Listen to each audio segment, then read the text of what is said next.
हरे कृष्णा। श्रील प्रभुपाद की जय। श्रीमद् भगवद गीता अध्याय 8 श्लोक संख्या 10।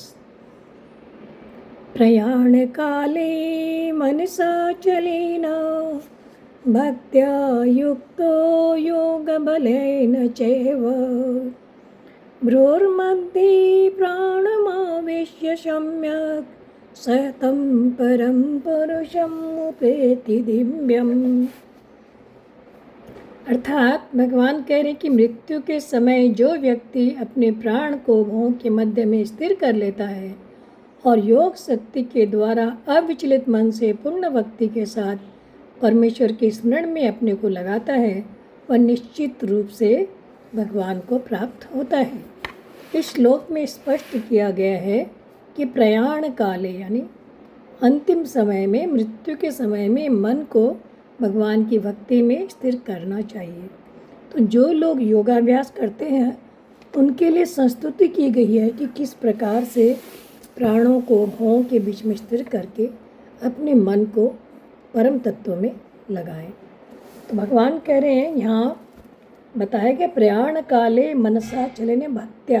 तो भक्ति का नाम, भक्ति प्रियता का नाम है, क्योंकि उस तत्व में, उस परम तत्व में प्रियता या आकर्षण होने से ही मन अचल होता है। मन सा अचलेन, मन जो अचल तभी होता है जहाँ हमारे प्रेम होगा, प्रियता होगी, वही आकर्षण होता है। वह भक्ति अर्थात प्रियता स्वयं से होती है, मन और बुद्धि के द्वारा नहीं होती, स्वयं से प्रयास करना पड़ता है।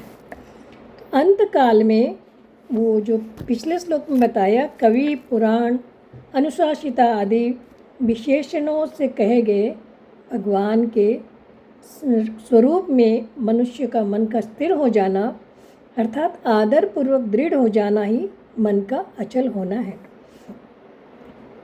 तो भ्रूर मध्य प्राणम आवेश्य सम्यक सतम परम पुरुषम उपेति दिव्यम। तो कह रहे हैं भगवान पहले प्राणायाम के द्वारा योगियों को चाहिए कि जो ध्यान योग में है, प्राणों को रोकने का जो अधिकार प्राप्त करते हैं उसी को योग बल कहते हैं। योग बलेन चैव, उस योग बल के द्वारा दोनों भ्रुओं के मध्य में स्थित जो चक्र होता है, उसे द्विदल चक्र कहते हैं, उसमें स्थित करके फिर शरीर छोड़ते हुए दशम द्वार से दिव्य परम पुरुष को प्राप्त होता है।